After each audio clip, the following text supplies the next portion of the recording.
Assalamualaikum warahmatullahi wabarakatuh. Waalaikumsalam warahmatullahi wabarakatuh. Alhamdulillah pada malam hari ini kita bisa berjumpa dan berkumpul kembali dalam acara Ngopi Disik.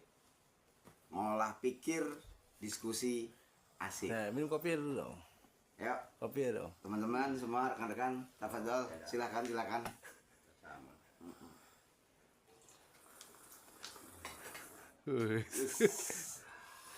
Salam. Gimana Pak Didi? Hair. Alhamdulillah. Ajib. Ngolah pikir, diskusi asik. Ngopi Disik. Nah, malam hari ini kita berjumpa, berkumpul, bersilaturahmi. Ya, sekiranya malam hari ini ada hal-hal yang bisa kita bahas, kita diskusikan atau urun rembuk.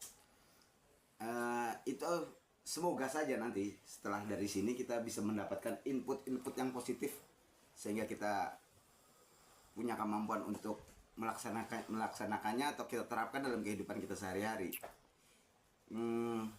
Kebetulan pada malam hari ini ya sebenarnya dari kemarin itu saya ada ganjalan atau unek-unek ya tentang perasaan yang bergejolak di dalam hati saya gitu. Gitu teman-teman. Salah satunya itu mengenai realita yang sekarang banyak terjadi dan ini real terjadi pada diri saya. Tadi saya buka-buka sedikit, apa benar? Realita itu yang bintang film apa? Oh, Kita itu bukan? itu Tata Moneta, Pak. Oh iya. Tata Moneta. Ini kebetulan sesuai dengan apa yang saya rasakan. Oh, itu. Pengalaman saya, ya saya sebut itu realita. Ini loh kenyataan saya itu, Pak. Iya. Itu. Nah, kenyataan saya itu ya saya pernah membuat rupanya begitu saya tahu rupanya saya pernah membuat iblis itu bangga sama anak buahnya. Saya cari-cari sumbernya ternyata ya menurut riwayatnya hadis itu sahih. Menurut riwayatnya hadis itu sahih. Ada setan yang dibanggakan oleh iblis. Setan itu anak buahnya iblis di situ keterangannya. Itu dibanggakan oleh iblis, si rajanya setan ini. Karena dia berhasil membuat pasangan suami istri atau satu keluarga itu menjadi berantakan gara-gara perceraian. Nah, kali ini saya ingin bertanya atau bertanya juga diskusi dengan teman-teman juga, terutama pada Cawa Arto ya. Apa sih sebenarnya membuat iblis bangga terhadap setan itu? Nah itu Iblis membuat bangga pada setan. ya artinya begini, iblis itu rajanya setan. Anak buahnya. Iblis punya anak buah namanya setan. Nah, setan ini banyak nih tugas-tugasnya gitu kan. Nah, salah satunya itu menggoda manusia dan sebagainya. Tapi ada yang dibanggakan. Oh, dibanggakan. Dibanggakan oleh iblis. Ada setan yang dibanggakan oleh pimpinannya. Oleh pimpinannya seperti itu. Nah, gimana teman-teman? Teman-teman kiranya ada urun rembuk sebelum kita tanyakan ini kepada Cak Warto. Gimana? Pak Dedi. Kalau mungkin saya bisa sedikit mudah dipahami. Jadi pemimpinnya itu iblis, komandannya iblis. Dia punya anak buah namanya setan itu. Dan dia punya anak buah yang dibanggakan itu sampai bisa memisahkan antara istri dan suaminya ke jurang perceraian. Ya, itu seperti itu. Ya. Ya, itu matanya seperti itu terjemahannya. Ya, mungkin bisa langsung ke sumber. Udah. Mau ditampung dulu apa? Mau ditampung apa langsung? Ya, atau Pak Jul gimana Pak Jul? Pertanyaan kedua ya. Belum gimana tuh? Belum ada pertanyaan? Udah saya nanya dah. Ya, silakan Bang Andri. Assalamualaikum warahmatullahi wabarakatuh. Waalaikumsalam warahmatullahi wabarakatuh. Sebelum ke narasumber, kita diskusi dulu mau urun rembuk. Oke, silakan. Selama ini kita tahu bahwa kitab Al-Quran kan yang turun di malam Lailatul Qadar. Tapi sedangkan itu ceritanya itu Nabi Muhammad turun surat Al-Alaq ya kan? Harusnya kan itu bukan kitab itu ya, bukan kitab Al-Quran itu. Lalu apa gitu? Apa sih yang diturunkan yang sebenarnya itu? Sedangkan ceritanya itu kan Nabi Muhammad surat Al-Alaq di Al-Alaq ya, surat Al-Alaq ya. Terus kenapa digembor-gemborin itu ya Al-Quran kitab gitu? Oke. Ya. Ini Pak Ridi bisa menjawab? Ya, akan kita simpulkan ya sejauh mana apa isi pertanyaan Pak Anggri ini ya. Jadi beliau bingung ya. Al-Quran mana yang sebenarnya itu yang sampai dari Rasul ke kita gitu kan. Karena ada Al-Quran yang tidak ada suaranya, tulisannya yang kita namakan wahyu itu, atau yang berupa mushaf Al-Quran yang bertuliskan huruf Arab gitu mungkin. Nah, jadi kita bingung yang mana yang harus kita ikuti gitu kan. Gitu. Iya. Maksudnya itu ya. Ya. Oke, lanjut. Pak Zul mungkin ada urun rembuknya gimana tentang pertanyaan Bang Andri ini? Ya mungkin salah ya. Saya pernah dapat informasi kalau 17 Ramadan itu Al-Quran yang dari Lauhul Mahfuz yang turun, yang di situ turun ke Baitul Izzah atau Baitul Makmur gitu. Nah baru dari Baitul Makmur itulah maka wahyu itu diturunkan berangsur-angsur. Tapi kalau yang diperingatin surat Al-Alaq itu adalah 17 Ramadan juga, tapi itu surat pertama yang diturunkan dalam Al-Quran yang 30 juz. Nah sementara Al-Quran 30 juz itu kan berangsur-angsur, bisa Ramadan, bisa Syawal, bisa Rabiul Awal turunnya. Tapi kalau surat Al-Alaq ayat 1 sampai 5 memang 17 Ramadan. Tapi saya juga pernah dengar bahwa 17 Ramadan itu secara komplit turunnya Al-Quran dari Lauhul Mahfuz. Mungkin itu aja. Terima kasih. Nah, iya sedangkan kan Nabi nggak ada huruf gitu, nggak bisa baca. Oke. Jadi saya melihat itu Bang Andri menanya Qadar itu malam turunnya Al-Quran. Penjabaran Pak Zul tadi ya lumayan panjang dan sekiranya ya itu yang umum orang tahu ya begitu ya. Dan itu sepertinya ya lumayan pengetahuan yang bagus juga. Kemudian Pak Dedi menjelaskan bahwa wahyu itu Al-Quran itu adalah wahyu, sementara wahyu adalah la sautun wala harfun gitu kan. Nah, tidak ada suara gitu kan, tidak ada tulisannya begitu. Tidak ada hurufnya. Istilah lain ada mushaf. Ya, yang sementara yang ditulis disebut mushaf gitu kan. Ya, yang tertulis itu dipercaya selama ini. Itu yes, bahkan gitu kan. Ada bagian-bagian dari Al-Quran yang disebut dengan wahyu, ilham, juga mungkin juga mukasyafah ya. Dan itu saya rasa saya pribadi saya tidak memiliki ranah pengetahuan itu ya. Ya saya serahkan kepada Cak Warto bagaimana untuk bisa memahami ini. Itu ya kepada Cak Warto ya, kami mohon kesediaannya untuk urun rembuknya diskusinya. Assalamualaikum warahmatullahi wabarakatuh. Waalaikumsalam warahmatullahi wabarakatuh. Sahabat, karib, rekan, teman, dulur-dulur semua, semoga senantiasa mendapatkan limpahan rahmat, maghfirah, barokah dari Allah Subhanahu wa taala. Amin ya rabbal alamin. Rahayu sagung dumadi. Semoga seluruh makhluk di alam semesta, baik yang kelihatan maupun yang tidak kelihatan, di setiap ruang dan waktu pada segala tingkatan, senantiasa mendapatkan ketenangan, ketentraman, kenyamanan, keamanan, kedamaian, keselamatan, kesejahteraan dan kebahagiaan dari Allah Subhanahu wa taala. Amin ya rabbal alamin. Dulur-dulur sekalian yang dirahmati Allah, saya bukan ingin menjawab karena pertanyaannya juga simpang siur ini. Tahu pertanyaannya fokusnya kemana nggak ngerti. Udah didiskusikan dulu ya. Iya. Dan nanti kita coba, namun supaya lebih nambah wawasan ya. Ya dibutuhkan main yang jauh, gitu ya. Kopinya yang kental, biar nanti enak ya. Ngopi disik lah. Disik lah. Kopi di sini ya. Iya.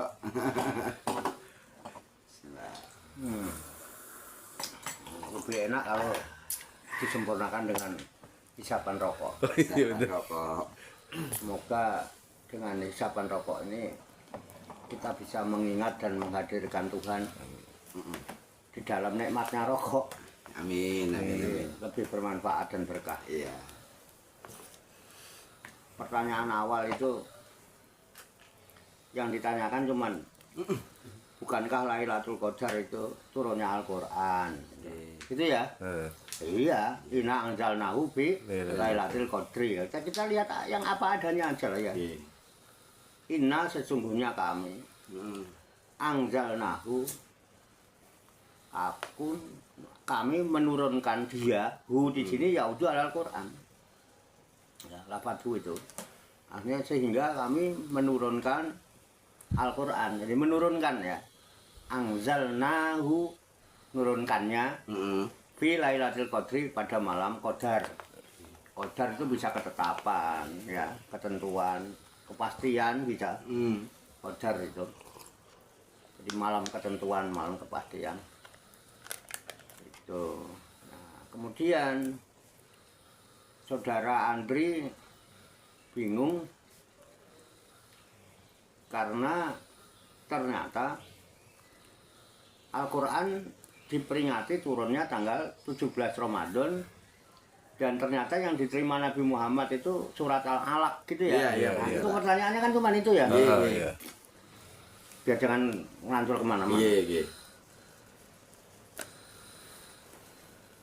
Al-Alaq itu bunyinya berisi 5 ayat ya kalau dituliskan.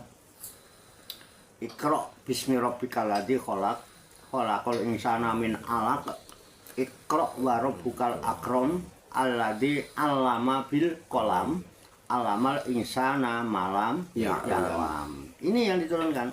Dan walaupun pada awalnya Nabi ketika dibilang Iqra itu menjawab ma'ana biqari'in. Ya. Aku tidak bisa membaca.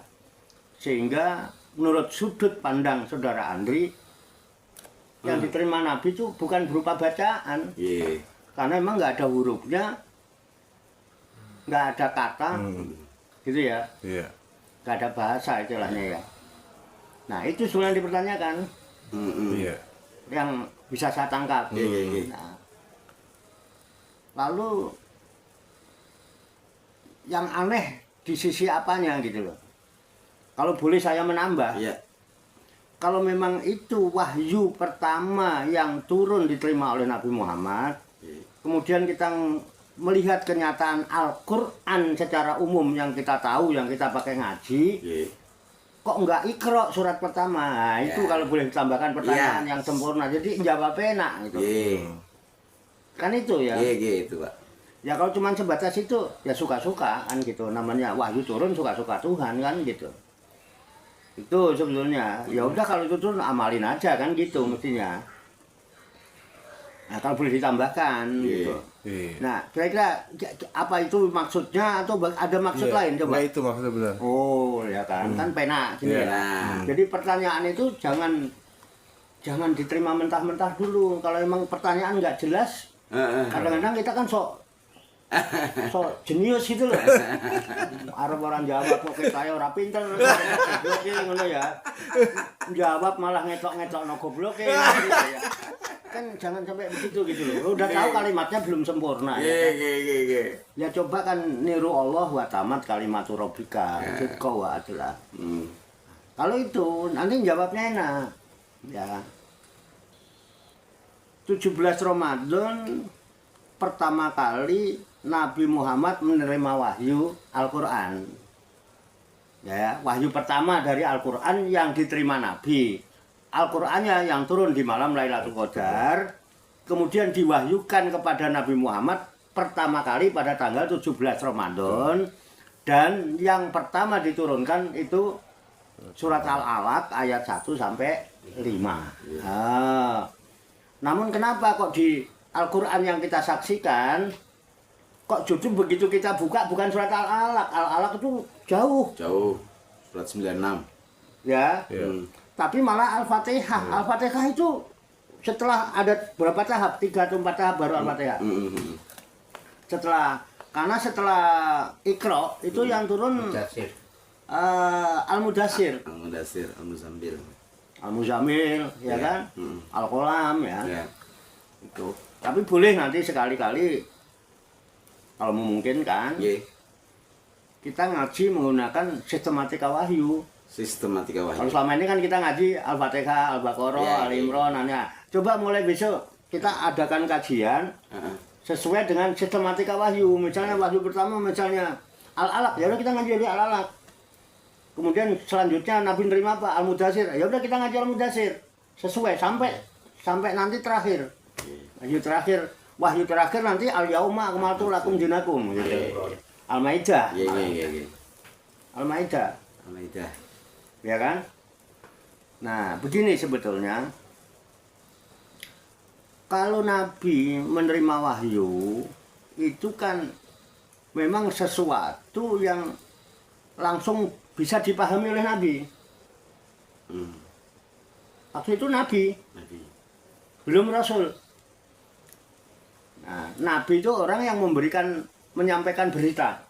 Kata asal dari Naba ya. Ya. Nah, Naba itu berita. Nabi itu isim fa'il yang menyampaikan berita. Ya. Orang yang bertugas menyampaikan berita itu harus hati-hati, jangan sampai ada berita itu hoak. Bisa dipahami ya? Ya. Hoak. Sehingga apa yang telah dia terima itu harus benar-benar dia paham, sudah jelas kebenarannya, ada kepastian gitu. Baru disampaikan, jadi tidak ada hoak. Nah, jadi sesuatu yang memang sudah dipahami dan diamalkan. Nah, mari kita coba isi Al-Alaq itu ya. Ayat pertamanya, Iqra. Bacalah. Gitu. Bismi Rabbika, dengan atas nama Tuhanmu, bukan Bismillah. Ya. Kenapa Robnya itu? Karena di sana yang krisis itu krisis Rob, krisis tentang mengenal Tuhan. Ya. Kalau Allah sebelum Nabi Muhammad lahir, orang sana udah kenal Allah. Ya. Dan itu terbukti ayahnya Nabi Muhammad itu namanya Abdullah.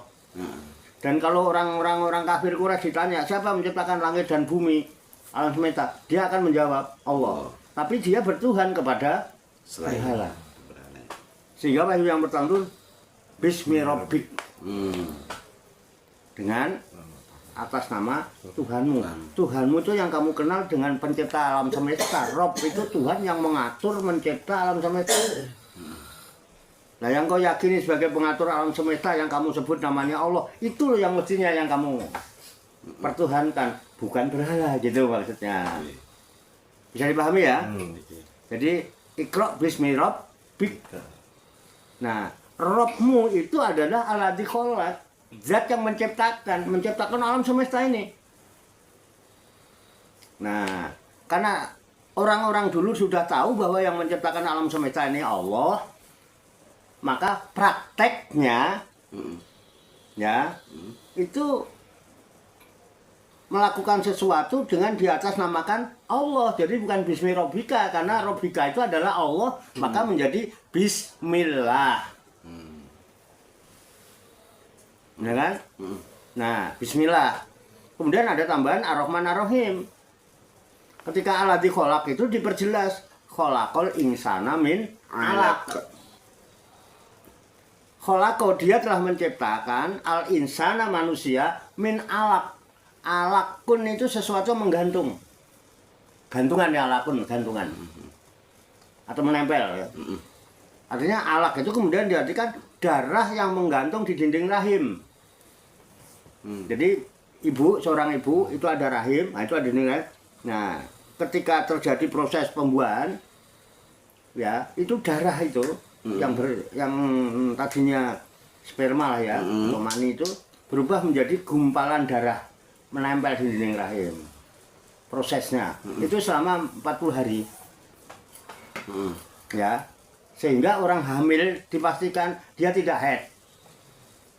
Nah, alakun itu terjadi apabila ada daya tarik menarik mawadah warohmah, cinta dan kasih sayang antara ayah dan ibu. Jadi kholaqal insana min alaq itu adalah buah dari kasih sayang.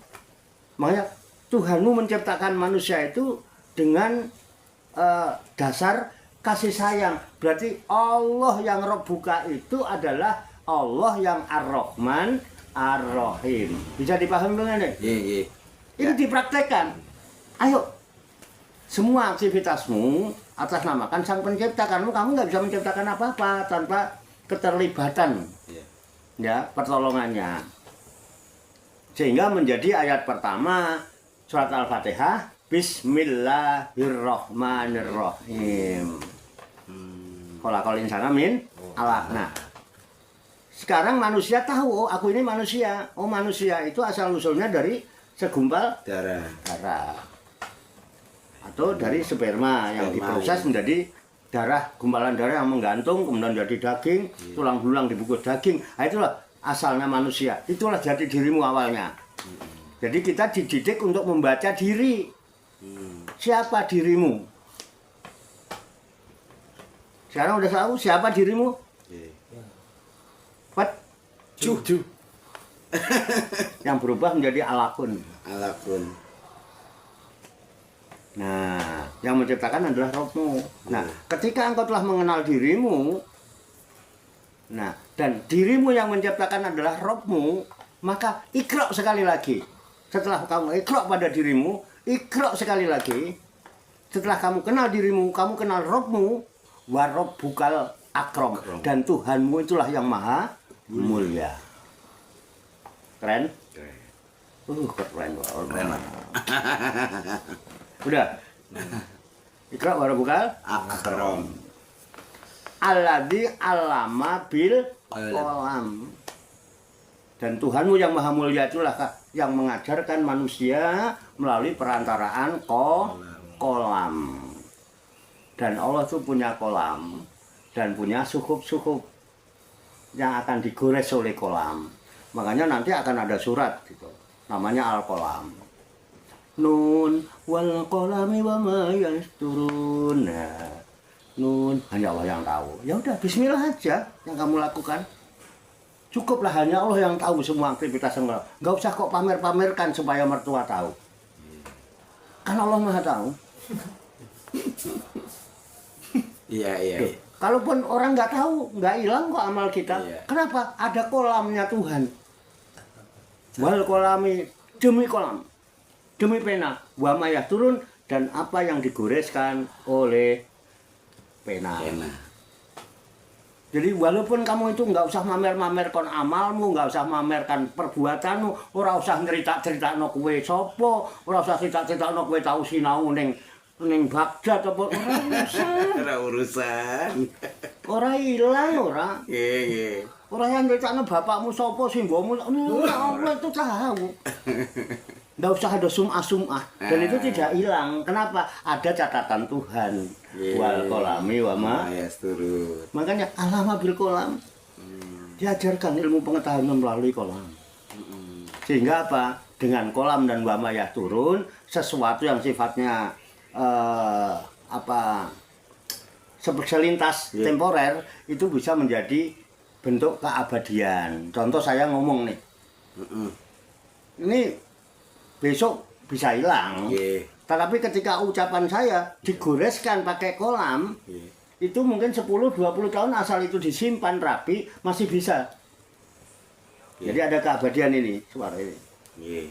Ini kalau disimpan ya bisa lama. Selama. Pengganti kolam. Oke ya. Nah, nanti pada akhirnya alamal insana malam ya alam. Jadi Robmu yang kamu sebut Allah itu dia bisa memberikan ilmu pengetahuan yang manusia nggak ada yang tahu karena dia yang maha tahu. Bahkan innallaha wasiun alim, sesungguhnya Allah sangat luas ilmunya. Jangan dipicik-picikin. Maha kok dibatasi itu loh. Coba mari kita renungkan. Aku kadang lucu kalau orang masih kejebak hal-hal yang seperti itu. Ini dolannya kurang atur jelas. Kurang atur. Kopinya ya kurang kental. Kan kopinya gudeg. Ngopi. Mulai betah loh Mas. Orang tak ngantuk. Ya, saya paham ya.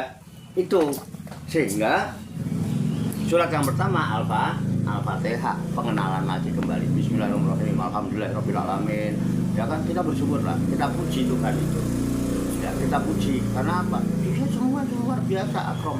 Memuliakan Tuhan dengan memuji. Alhamdulillahirabbil alamin. Dia Ar-Rahmanir-Rahim diulang. Dia itu Malik Yaumiddin. Kalau sudah tahu ya sudah, kalau sudah kenal dirimu, kenal Robmu, jangan pernah mengakui adanya Tuhan selain Dia. Kata mempertuhankan intelektualmu, kata mempertuhankan jabatanmu, kata mempertuhankan kekayaanmu, kata mempertuhankan nafsumu. Sehingga nyatakan iyyaka na'budu wa iyyaka nasta'in. Kepadamu kalau itu ya Allah, aku mengawula, mengabdi, beribadah dan hanya kepadamu kami mohon pertolongan. Kalau bahasa saya paimin ya. Iya. Pasti ingsun minta tolong hanya kepadanya. Masa minta dukun. Bisa ya paimin. Bisa paimin, bisa paiman, bisa paimun kan tergantung ropa nasab apa. Ganda, Pak. Iya. Jangan dibatasi. Masa iya yang maha namanya cuma 99. Emang kalau Paimun kenapa? Atau Paimun itu manusia, insan, ya kan? Yang ciptakan siapa? Dia. Bahkan di ayat lain, Inna Rabbaka ahata binnas. Sesungguhnya Tuhanmu itu meliputi pada seluruh manusia. Kalau Paimin manusia, Paimin ada dalam liputannya. Masa kamu kenal Paimin gak kenal dia sih? Masa kenal Paimun gak kenal dia sih? Masa kenal Paiman gak kenal dia sih? Ya itu tergantung mau dirofakkan, mau dinasoban, ya itu nanti tergantung amil yang masuk ke dalamnya. Jadi takdiru awakil kalimi liktilafil awamilit dakhilati alaiha. Ini namanya Nausoro.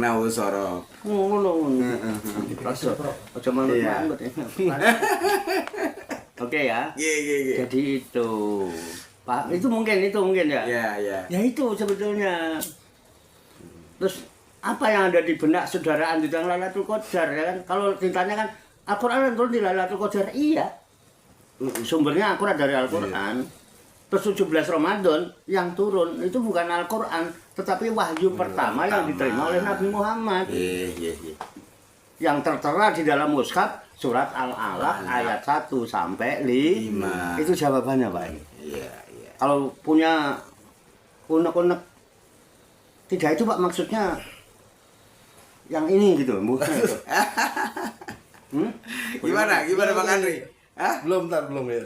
Ini puas nggak dengan jawaban ini? Puas nggak? Itu nggak yang dimaksud pertanyaan itu. Ya udah. Oke. Baik.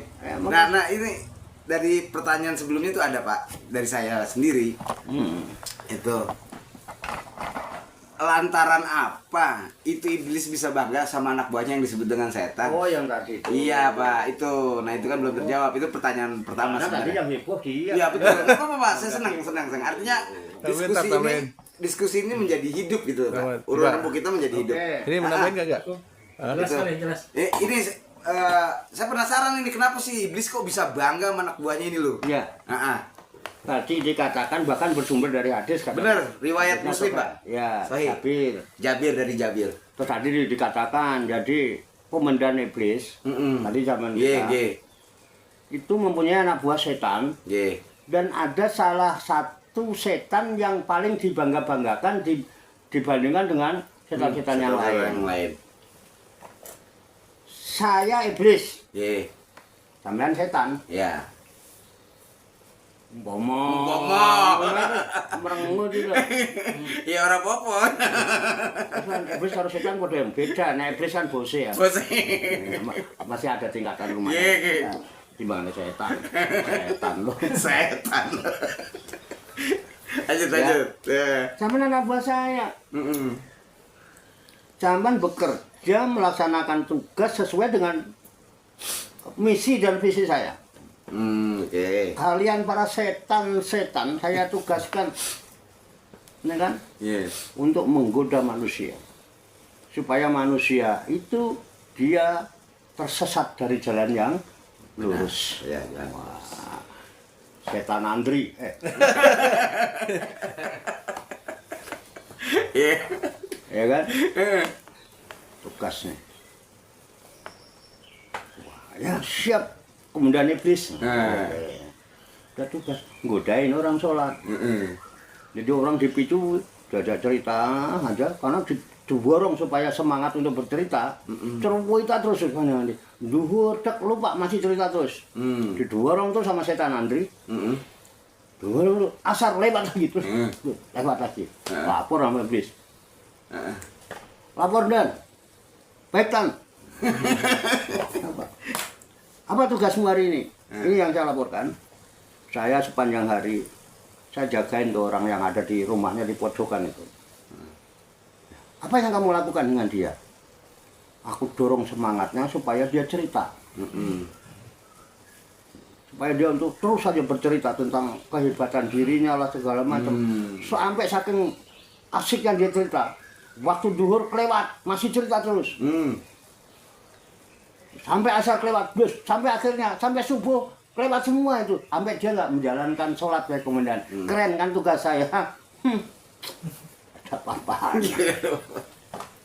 Kamu belum berbuat apa-apa. Kamu belum berbuat Apa-apa. cuman godain orang supaya nggak sholat. Nggak ada apa-apanya. Kok nggak godain aja. Nggak ada apa-apanya sholatnya itu. Kenapa? Wong sholat itu diperintah supaya mengingat Allah. Iya. Wong sholatnya aja sehari semalam cuma 5 kali. Itu kalau dia keren aja sholatnya paling sekali sholat 10 menit. Kalaupun dia ingat terus, ingat bener-bener ingat. 5 waktu, cuma 50 menit. Hidup dia sehari semalam 24 jam. Yang 23 jam itu lalai, sahun. Allah tuh katakan bahwa ini lil musallina alladzina hum an sholatihim sahun, belum ditambah yuraun.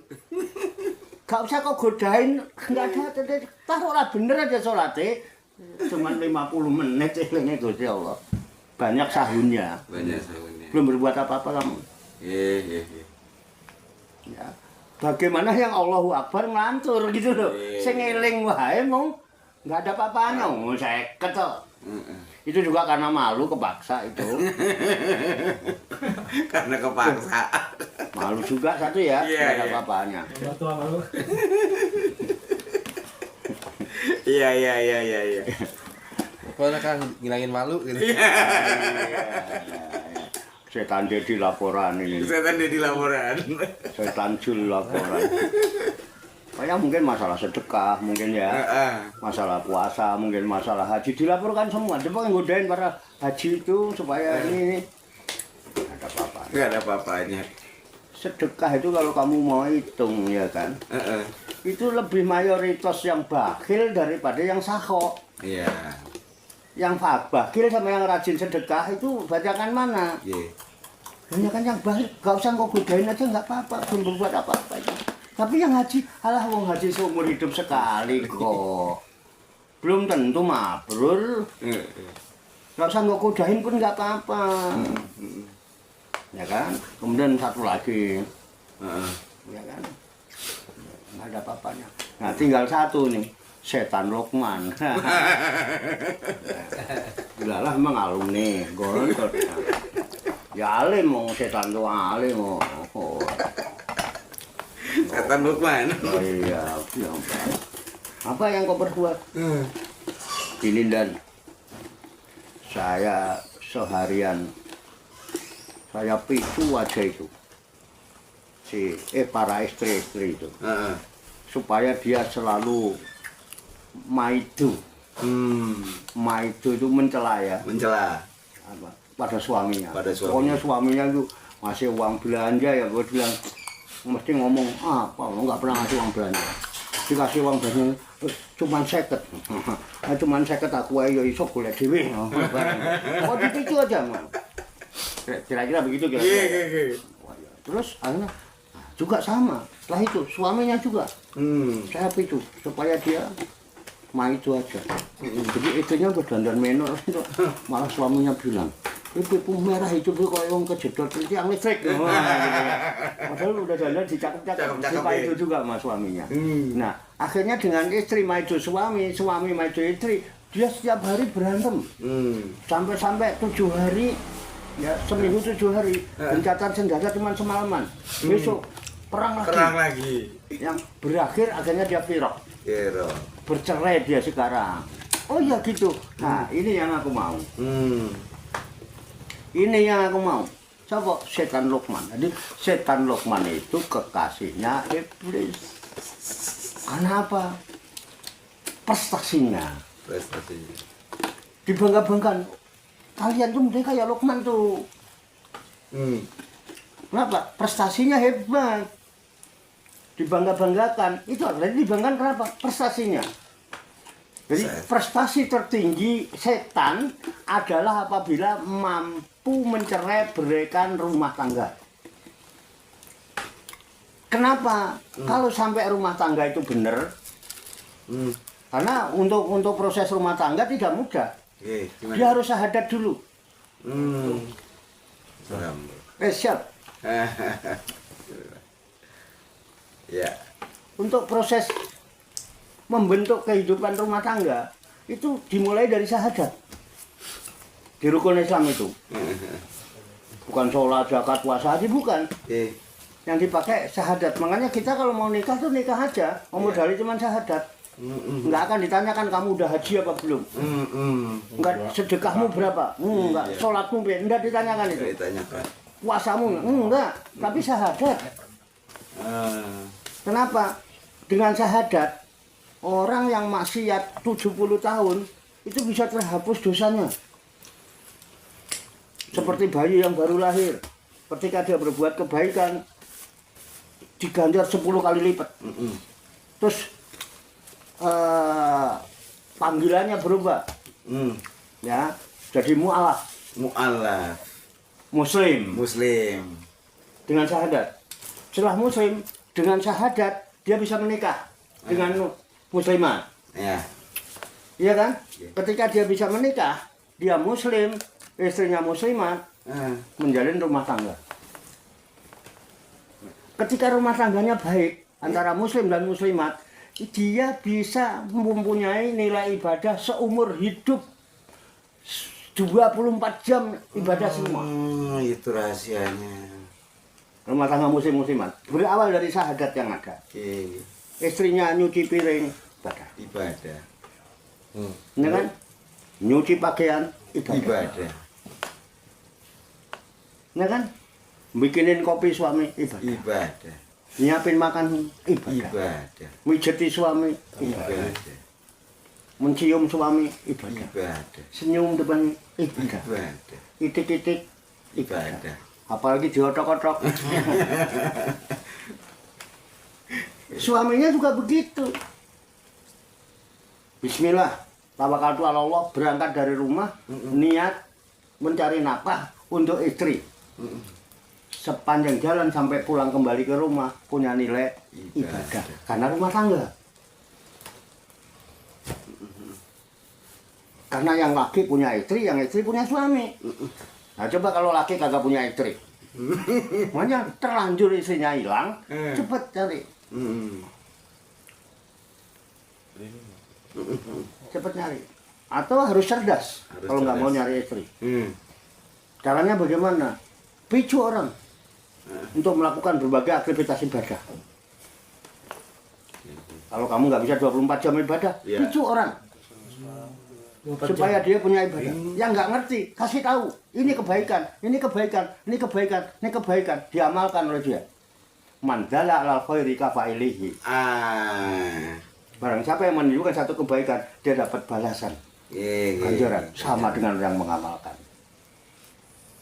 4 jam. Iya. Dia melakukan kebaikan selama 6 jam, 4 orang, 24 jam. Terjawab sudah Pak, terjawab sudah. Kegalauan, ini kegalauan saya Pak. Kalau saya Tapi harus konsekuensi. Tapi kalau nggak mendingan rabi, yang gampang, cukup sahabat. Iya, saya paham. Tapi kalau nggak belum rabi, harus rabi capek. Iya. Melayani umat. Melayani umat. Iya, terjawab sudah. Bukan, saya ini pager supaya dia sendiri aja belum nikah, takutnya gitu, kan. Jadi sebelum tadi gitu tak cut dulu. Nah, jadi kira-kira itu ya. Iya, terbuka Bisa Pak. nggak? Terbuka ya. Bisa diterima. Bisa Nggak, diterima. artinya jawaban ini. Saya pahami Pak. Ayo urun rambut. Itu alasannya kenapa iblis itu membanggakan salah satu. Iya. Dia mampu. Jadi si setan tadi, si anak buahnya iblis ini Mampu menghentikan orang yang semestinya dia ibadah 24 jam. Yang wa ma khalaqtul jinna wal insa illa liya'budun. Dia mampu melakukan karena sahadat dia berumah tangga. Makanya prestasi tertinggi hancurkan rumah tangga. Itu dia jawabannya Pak. Makanya kalau ada SMA itu jangan dibaperin. Iblis itu lagi. Orang kamu. Iya. Lupa gua. Terjawab sudah Pak. Udah. Terjawab sudah. Logo bos ya, logo Cuma bos. 2 itu kan? Iya. Silakan lu dilanjut. Oke. Ya. Ada gitu. Udah. Pak Didi gimana Pak Didi? Tanya. Ya, jadi bagus tuh. Jadi kalau kita mau pilih yang mana 2 nih. Kalau kita mau bujangan, mau kawin, jadilah kita 24 jam itu untuk berbaik kepada orang. Empat. Tapi kalau kita nggak mampu untuk 24 jam itu berbuat kebaikan, kita pilih yang gampang lah. Cari pasangan untuk berbuat baik selama setelah kita menikah dengan perempuan itu. Itu ya. Ya itu konklusi ya. Jadi bisa apa namanya? Sesuatu yang bisa menjadi alternatif. Alternatif 2 pilihan itu. Alternatif. Oke. Pak Zul mungkin mau menambahkan? Bagaimana Pak Zul? Ya mungkin gini ya, ada hadis yang mengatakan bahwa orang yang berumah tangga itu seperti telah melakukan separuh agamanya, kan gitu. Separuh agamanya artinya asal dia itu saling komitmen dalam rangka mencari ridho Allah, berarti yang 50% kerjasama. Nah kan yang udah ditanggung yang 50%. Jadi orang yang menikah itu 50%-nya dia separuh melakukan agamanya. Berarti lebih ringan lagi orang yang berumah tangga. Karena 50%-nya bagi hasil suami istri kan gitu. Itu pemahaman saya. Ya. Terima kasih. Ya. Baik. Terima kasih nih kawan-kawan urun rembuknya tentang hadis riwayat dari Muslim tadi yang mengenai setan. Kenapa si iblis kok berbangga sama setan? Ada satu lagi sebenarnya, Pak. Teman-teman semua yang ada di sini. Tadi mengkilas balik tentang wahyu ya. Saya sempat membaca nggak cuma wahyu di dalam Al-Quran ini, tapi juga ada ilham, tapi juga ada mukasyafah ya. Nah saya ingin tahu dari teman-teman juga dari narasumber kita tentang apa perbedaan wahyu, ilham, dan mukasyafah. Karena ada di hadis kemarin yang kita ngaji itu bahwa Hawariyun atau murid-murid Nabi Isa juga menerima wahyu gitu kan. Nah, terus di lain ayat juga mendefinisikan ilham atau memberitahukan ilham itu adalah pengetahuan atau inspirasi atau aspirasi mungkin kali ya. Itu yang masuk ke dalam jiwa kita gitu kan, sehingga kita bisa membedakan mana takwa mana fujur gitu. Nah, terus ada juga yang diistilahkan dengan mukasyafah. Mukasyafah itu artinya terbukanya tirai hati ya, hijab, dimana kita bisa memahami hal-hal yang selama ini menjadi yang sesuatu yang ditutupi gitu loh Pak. Gitu. Nah itu teman-teman sekiranya gimana? Ada sumbang urun rembuk gak mengenai perbedaan wahyu, ilham, dan mukasyafah gitu. Ya kalau ada ya, ayo kita urut nembuk dulu sebelum ke narasumber kita. Kalau menurut saya Ya silakan. pemahaman saya, Ye. kalau wahyu itu hanya diberikan kepada manusia yang martabatnya nabi atau rasul. Nah, kalau ilham itu diberikan ke semua makhluknya Tuhan. Apa saja, entah itu binatang, entah itu manusia, entah itu jin, itu dapat ilham. Karena ada jin muslim, ada jin kafir. Yang gitu. Tetapi kalau mukasyafah itu pemahaman saya adalah orang yang di atas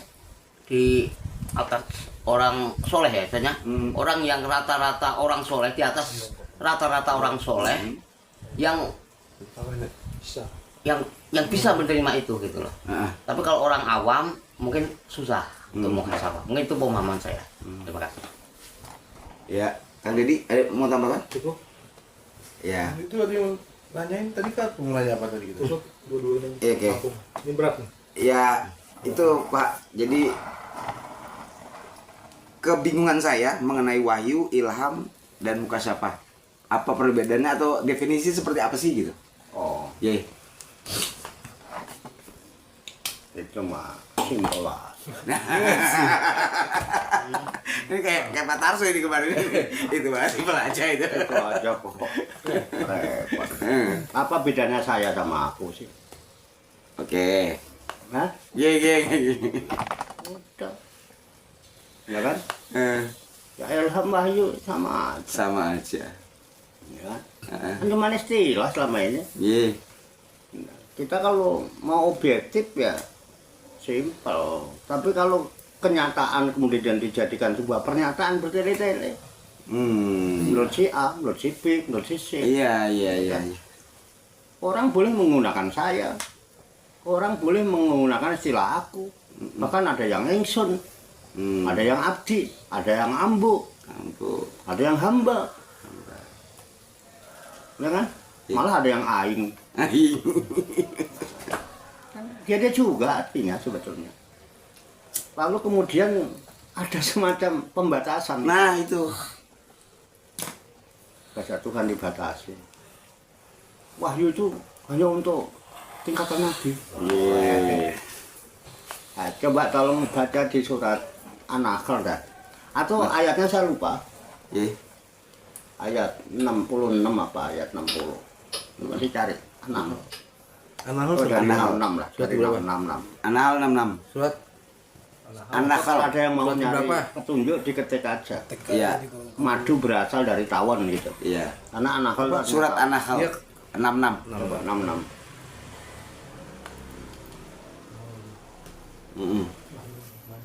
ya betul nih tuh. Nah, apa tuh? Apa tuh Bang? Gimana Bang? Jangan betul-betul aja. Gimana tuh Bang maksudnya Bang? Coba Itu dibaca dan dulu ya, dari hewan ternak. Iya. ayatnya ya. Oke. Ayat berapa itu? 66. Bener? Ya, dan dari hewan ternak. Coba. Iya. Bunyinya ini. An-Nahl. 66. Anak 66 ya? Tadi dulu Bang. Hewan ternak. Hewan ternak ya. Ini auzubillahi minasyaitonir rajim. 66. Ini bunyinya begini. An-Nahl 66. Wa inna lakum fil an'ami la ibrah. Nuskikum mimma. Tuh, bukan kan? Bukan. Apa, Pak? Oh, 68, Pak. Coba ya. 68 ya. Auzubillahi minasyaitonir rajim. Bismillahirrahmanirrahim. Wa auha rabbuka ilan nahli anittakhidhi minal jibali buyutau wa minasyajari wa mimma ya'risun. Oke, artinya. Artinya dan Tuhanmu mengilhamkan kepada lebah, buatlah sarang di gunung-gunung, di pohon-pohon kayu dan di tempat-tempat yang dibikin manusia. Oke, saya baca ya. Ye. Wa auha. Apa artinya itu? Di sini diterjemahkan dan Tuhanmu mengilhamkan. Jadi auha itu artinya wahyu. Ye. Bener kan? Ya. Nah, iya. Kan harusnya dan wa auha rabbuka dan Tuhanmu mewahyukan ila nakli kepada Lebah. Ya. lebah 5 wahyu. Kaum Hawariyun tadi katanya juga. Iya, itu Pak. Muridnya Nabi. Nabi Isa. Nah, kalau mau mah Nabi Isanya aja. Itu Hawariyun itu 12 orang. Iya, 12 orang. Iya, Yang iya. berujung kepada tuntutan supaya Nabi Isa meminta kepada Tuhan. Benar, kemarin di surat Al-Maidah. Supaya Tuhan itu menurunkan hidangan Hidangan. dari langit. Ya kan? Itu Iya. kan yang sampai maksud. Iya, iya, itu, Ah, Pak. itu. Jadi selama ini kita terkungkung oleh dilema itu tadi, Nah, Pak. ya itu. Terjemahan. Jadi ada pembatasan. Wahyu hanya untuk para nabi dan rasul, begitu kan? Ya. Nah, sementara saya baca di Al-Qur'an surat Al-Maidah kemarin itu tentang Hawariyun wa itu ilal hawariyin. Iya. Dan aku telah mengilhamkan lagi, kembali lagi terjemahannya ilham. Terus di sini malah lebih parah. Lebah aja dapat wahyu gitu, Pak. Wahyu itu ya. Nah, di sini juga kata-katanya menjadi ilham. Di sinilah kalau kemudian dibatasi wahyu hanya nabi terakhir Nabi Muhammad, berarti sekarang udah nggak ada wahyu. Mereka Jibril ngapain? Nah, Jadi bingung juga jadinya kalau pernyataan itu. Ya intinya wahyu dan ilham itu adalah dua kata yang kalau boleh dibilang ya mirip gitu. Kalau hanya masalah yang wahyu mau disampaikan itu hak prerogatif Allah kok. Kalau Allah mau, aku wahyukan kepada lebah, aku wahyukan kepada Hawariyun, bahkan aku wahyukan kepada ibunya Musa. iya, Ubi Musa ya. Loh, ibunya Nabi Musa itu meletakkan bayi Musa ke kotak atas wahyu dari Tuhan. Kalau Nabi kan harus orang laki. Iya, iya, iya. Paham, saya paham. Ya, mulai terbuka, Pak. Nah, gitu loh sebetulnya. Kayaknya tidak harus dipermasalahkan kalau hanya bermasalah dalam rangka tata krama, Iya. takziman wa takriman. Bolehlah. Misalnya contohnya kalau di kalangan nengrat, Iya. warto dalem, kalang menengah warto nun, ya kan? Iya. Kalangan abal-abal warto enten opo, dia juga Iya, sebetulnya intinya aja objektif, Objektif. ya kan? Gitu. Jangan kepentingan. Jangan kepentingan. Oke, oke. Itu kira-kira ya. Iya. Ya, itu tadi ya. Iya. Udah terjawab antara wahyu dan ilham. Iya. Nah iya, itu. Dan kalau secara ini malah setiap jiwa itu mendapatkan ilham juga. Fa'alhamaha fujuraha itu dimulai dari wa nafsiu wa ma sawaha. Iya. Fa'alhamaha fujuraha Wa taqwaha. Iya. Itu ya. Iya. Yang pasti dua-duanya la harfin wala sot itu. Iya. Nggak ada hurufnya, nggak ada suara. Oke. Oke ya. Iya, iya. Kemudian kalau untuk kita kan bukan nabi, masa wahyu sih. Nah. Oke, ilham aja. Ya udah kalau begitu, lebah tadi faal hama. Auha. Iya, robuka ilan ahli. Ya kan? Iya. Wong lebah aja dapat wahyu. Ya, faal hama. Robukan nah kan gitu. Iya, iya, iya. Halusnya kata-kata Iya, gitu. kan? Tuhanmu telah mengilhamkan kepada Lebah. kayaknya auha. Iya, betul. Gitu loh. Jadi itu menunjukkan bahwa ini hanya istilah. Kalau bahasa kita bisa juga sinonim ya. Iya. Sinonim ya, Iya, ada kan? Sinonim, persamaan kata. Nggih, nggih, Ada persamaan persamaan kata, ada lawan kata, Lawan semuanya kata. ada lawan kata. Nggih, nggih, nggih. Cuman penempatan. Penempatan Iya, iya. itu kan kita ya. Iya. Itu penempatan untuk kita itu. Jadi antara wahyu dan ilham kan enggak gitu ya, hanya penempatan aja. Hanya penempatan kata. Artinya ketika sebutan itu istilah itu untuk kita, jangan wahyu lah kan kita bukan siapa-siapa ya udah ilham misalnya. Iya, iya. Kalau enggak wisik tuh. Malah lebih enak denger ya. Oleh wangsit Oleh wangsit. ya kan? Iya. Oke. Muka Muka siapa? kasap itu apa namanya ya, tersingkap artinya tersingkap atau terbukanya hijab Iya. ya, terbukanya hijab bainal insan lalu bainal makhluk wal khaliq gitu ya, Iya, iya. itu bainal insan warobun itu Ya ya, walaupun. antara manusia dan Tuhan, sehingga orang setelah terbuka dalam muka sapa itu dia bisa menyaksikan, bisa mengenal dan sebagainya. Itu namanya muka sapa. Muka siapa? Ya. Makanya ada orang-orang yang ahlul kasab. Ayo kasyaf. Dia bisa tahu ini karena udah dibuka oleh Tuhan. Hijab kalau boleh dibilang bahasa lainnya yang di sawahnya itu sudah tidak ada. Itu disebut Gusti. Bagusing hati. Dengan bagusnya hati itu terbuka. Nah, itu yang disebut ini orang pasti mempunyai tingkat kesolehan di atas rata-rata yang kemudian bisa jadi mendapatkan maunah yang di luar kemampuan manusia lain gitu. Iya. Nah, disebut khariqatul adat. Kenapa? Karena dia mukasafah. Dia bisa mengetahui sesuatu yang orang umum tidak tahu gitu ya. Dan kan gitu kan orang mukasafah. Nah, itu kira-kira. Yaitu ada riadohnya, ada thariqahnya, ada itu orang menjalani itulah. Ya, terbuka hati, kemudian ada cahaya. Cahaya ini tercahayai kolbunya. Nah itu, sehingga kalau udah terbuka hijab itu ya kayak cahaya terang benderang gitu loh. Jadi apa aja itu gamblang, jadi enak, ya kan? Terus nggak ragu. Aku menyaksikan, ketok, gamblang, terang, udah terbuka hati. Nah itu ada konsep dari Imam Syafi'i itu ada kaulnya Imam Syafi'i mengatakan man ahabba ayyaftahallahu qalbahu itu ya wa yunawiruhu fa alaihi bil khalwah. Man ahabba, barang siapa yang suka cinta, ayyaftahallahu, bahwa Allah akan membukakan kolbunya, terbukanya hijab dari kolbu. Itulah muhasabah. Nah, setelah terbuka wa yunawiruhu, lalu Allah mencahayai. Nawaro itu cahaya. Menerangi apa? Kolbunya, terbuka kolbunya, kemudian menerangi kolbunya. Fa'alaihi bil khalwat. Maka hendaklah dia melaksanakan khalwat. Berada di atas khalwat, selalu berkhalwat. Dia akan mukasafah, terbuka hati, kemudian ada cahaya, sehingga menyikapi segala sesuatu nggak bingung. Terbuka. Belum apa udah buka deh. Terang. Tuh, itu loh. Bahkan belum sesuatu itu udah tunjukkan dulu. Tuh. Itu konsepnya Imam Syafi'i. Oke. Wah, subhanallah Pak. Alhamdulillah nih. Terbuka Pak, terbuka. Jadi saya menemukan jawaban yang selama ini membuat saya gampang antara wahyu, ilham, dan mukasyafah. Terjawab sudah Pak. Bahkan Bapak memberikan solusi. Wahyu, ilham, dan mukasyafah itu bisa terjadi manakala Allah sudah memberikan terbukanya hati, kemudian memberikan cahaya, syaratnya khalwat. Iya itu Pak.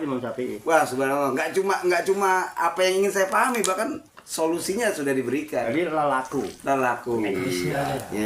Itu. Buat teknisnya. Keren asli. Oh iya. Orang umum Pak, orang umum ini selalu orang umum. Keren.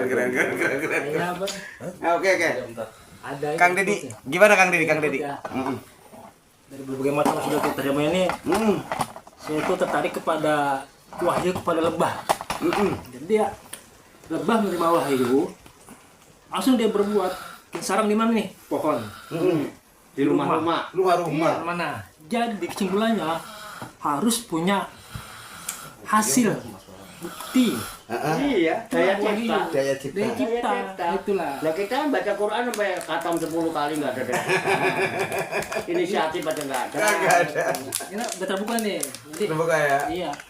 Kalau tanpa kita punya daya cipta, ya kita nggak peka. Iya. Nggak menerima apa ada itu. Iya. Mau apa nih gitu kan. Itu udah ada wahyu itu. Wahyu itu udah ada. Cuman itu masih pekok gitu. Nggak kayak lebah, itu masih gampang. Sarang gimana? Rumah sarang, pohon sarang. Iya. Cepat lebah. Oh, keren. Itu kan di 68, 69-nya. Iya. Subhanallah. Dan hasilnya manfaat untuk semua. Iya. Madu. Bisa jadi obat. Keren. Iya, gara-gara wahyu lebah aja membawa manfaat, punya daya cipta ya. Kita yang udah menghafal wahyu sampai 30 juz itu. pada diopo. Iya. Keren. Banggaan doang. Iya. Kan? Benar. Kreatif pun tidak. Boro-boro mempunyai daya cipta kreatif aja Enggak, itu dia. Subhanallah. Keren. Pak Jul mungkin Pak Jul. Cukup. Gitu. Bang Andri mau nambahin nggak Bang Andri?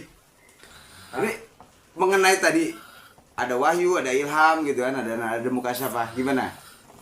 Ya udah. Oke. Andre, mulai Andre. Hah? Oh, iya. Pak Jul ada yang ingin ditanyakan? Enggak cukup. Cukup ya. Bang Andri, gimana? Ada nggak? Udah. Puas itu sama jawaban tadi udah? Udah. Bang Ahmad, gimana Bang Ahmad? Cukup? Cukup. Ya, Pak Deddy sudah cukup ini kita. Ya, alhamdulillahirrahmanirrahim. Pada malam hari ini kita berkumpul, bersilaturahmi, berdiskusi dengan mengolah pikir, diskusi asik, ngopi disik gitu. Ngopi disik. Semoga apa yang sudah kita pahami, apa yang menjadi input buat diri kita, Allah berikan kepada kita kekuatan ilahiyah, ilmu ladunia, sehingga kita bisa menerapkan, kita amalkan ini dalam kehidupan kita sehari-hari. Terima kasih buat teman-teman semua, terima kasih pada Cawarto yang sudah memberikan input yang luar biasa pada diri kita. Sekali lagi, saya Dodi Lukman Fitrianto. Jika ada salah, jika ada kekurangan, saya mohon maaf. Billahi taufiq wal hidayah. Wassalamualaikum warahmatullahi wabarakatuh. Waalaikumsalam warahmatullahi wabarakatuh.